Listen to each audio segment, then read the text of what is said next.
Nuestra siguiente invitada nació en Mazatlán, Sinaloa. Inició su carrera cinematográfica con proyectos estudiantiles universitarios.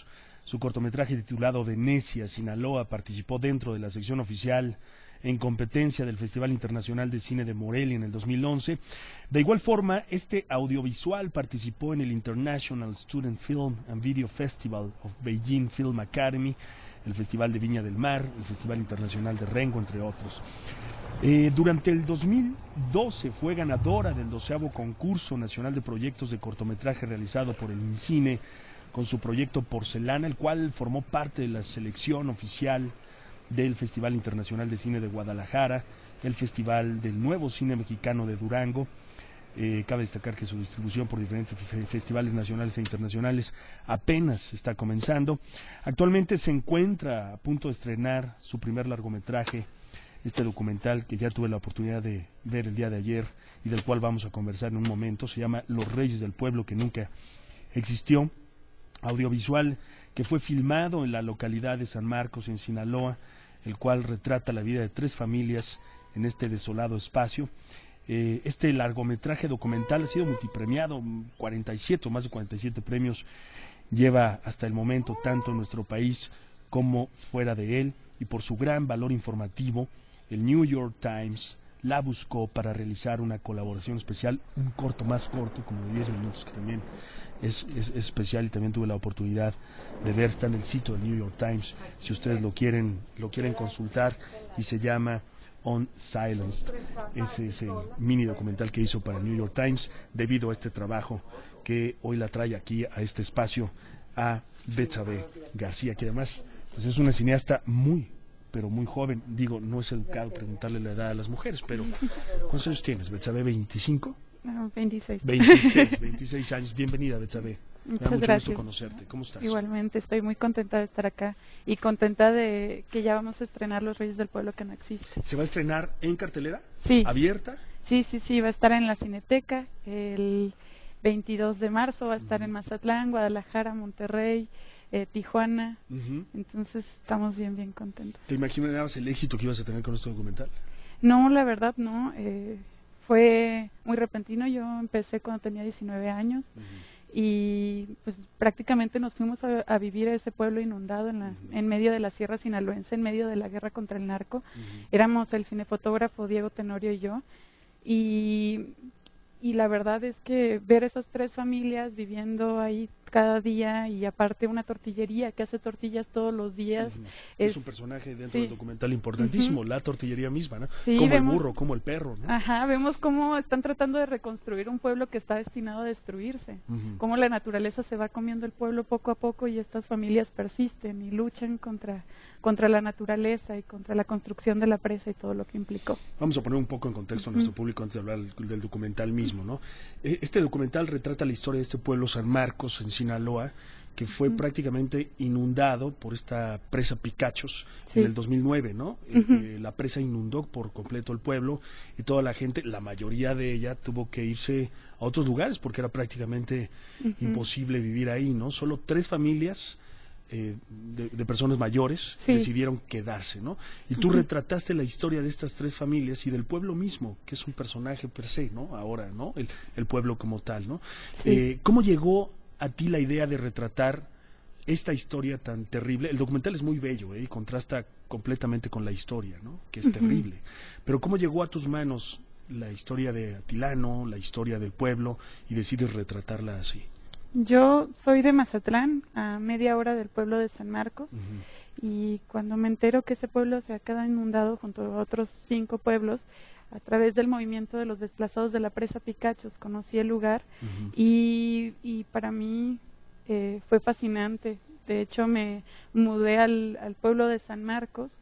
Estuvimos por periodos de 1 mes, de 10 días, hasta que ya decidimos hacer la película. Hicimos un corto anterior que está en internet, se llama Venecia, Sinaloa, y a partir de ahí pues nos enamoró la energía de ese pueblo, ¿no?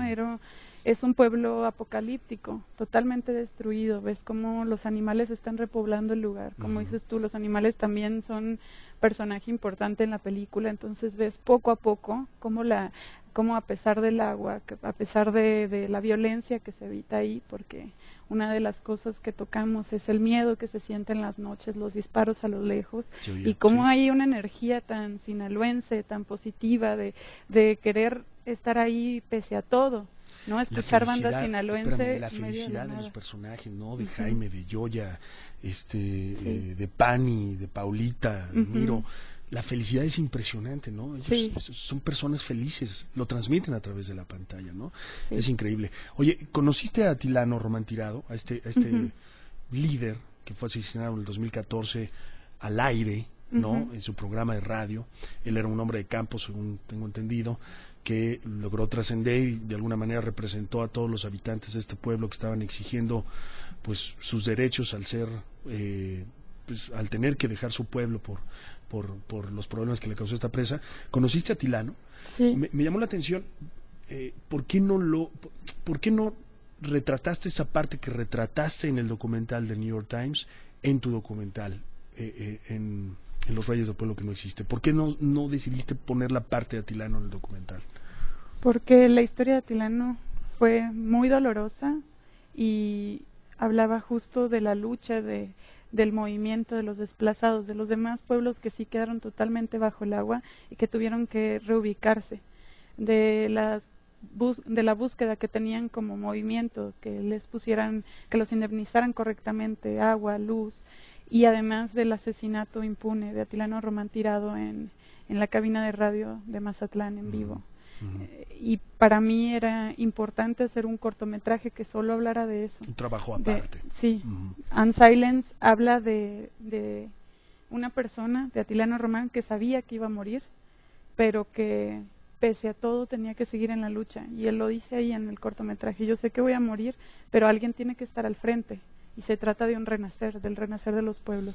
Y para mí es importante un cortometraje como Unsilence, que se replicó en todos los medios, ese momento del disparo en vivo en la cabina de radio, que también estuviera este mensaje de Atilano Román, que se trata de un renacer de los pueblos, porque al final de cuentas todo es una reconstrucción. Aunque estemos viviendo en un momento caótico, destructivo, doloroso, hay que creer en la reconstrucción, porque es el ciclo humano natural. Oye, sería sensacional, no sé si lo hayan pensado, pero sería sensacional que ahora que el documental se va a estrenar en estas salas abiertas, también al final del documental pusieran el documental del New York Times. Es necesario, creo. Sí, justo eso es lo que vamos a hacer. Claro. Van a ver, cuando vayan a ver en los cines, al final vamos a ver Unsilence, también esta parte de Atilano que debe de prevalecer. Por supuesto, porque yo lo vi en ese orden, vi primero tu documental y después vi el documental del New York Times, y la verdad te cambia la perspectiva por completo cuando, o sea, no es lo mismo ver solo el documental a ver el documental y el trabajo que hiciste para el New York Times, ¿no? Creo que como que cierra perfectamente el concepto, ¿no?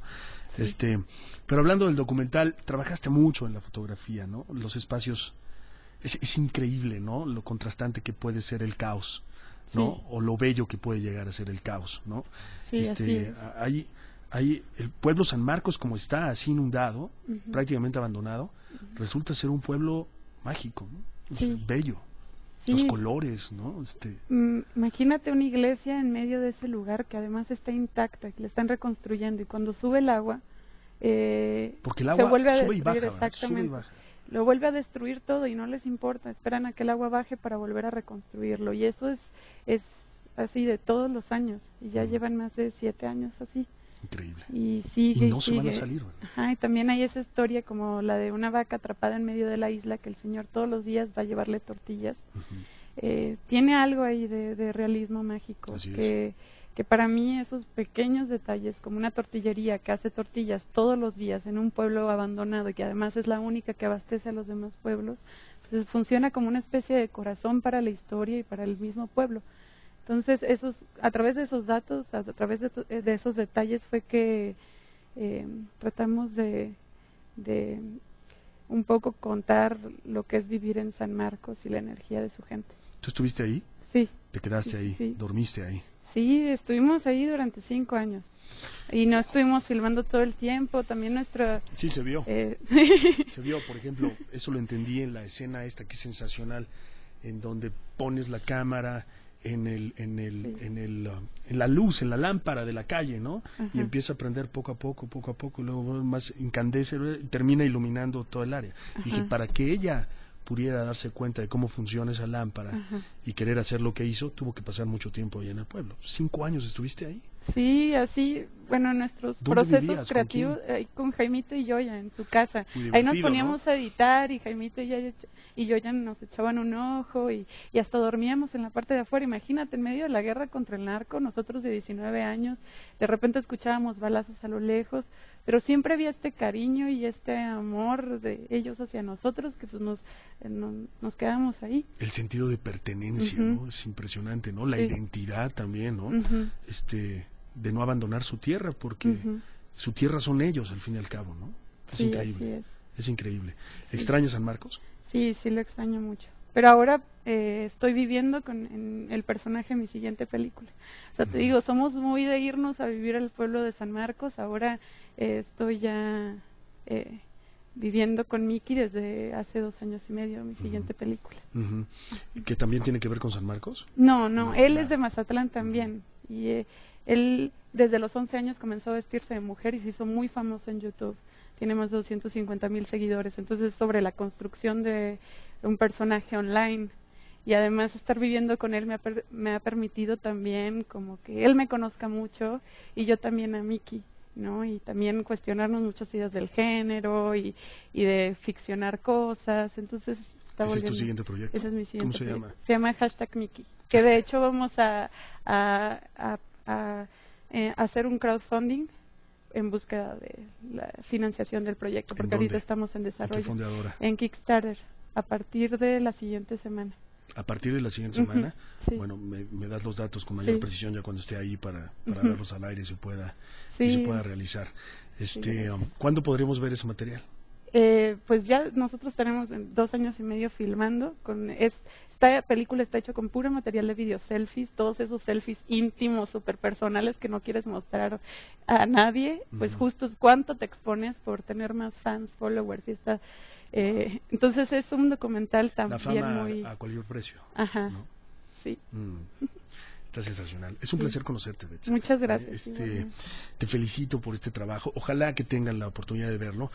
Más allá de la historia, que es dramática, de verdad es un documental hermoso, filmado de una manera muy femenina, y lo digo como el mayor de los halagos. Hace falta más gente como tú con esa visión en el cine mexicano. Ojalá que tu carrera siga en ascenso. Es garantía. Te voy a ver pronto aquí de nuevo. Hablaremos de #Miki. Entonces, Betsabe, gracias, felicidades. Muchas gracias. Felicidades. Es la cineasta Betsabe García. Ahí está el documental Los Reyes del Pueblo que no existe. De verdad, se los recomiendo ampliamente.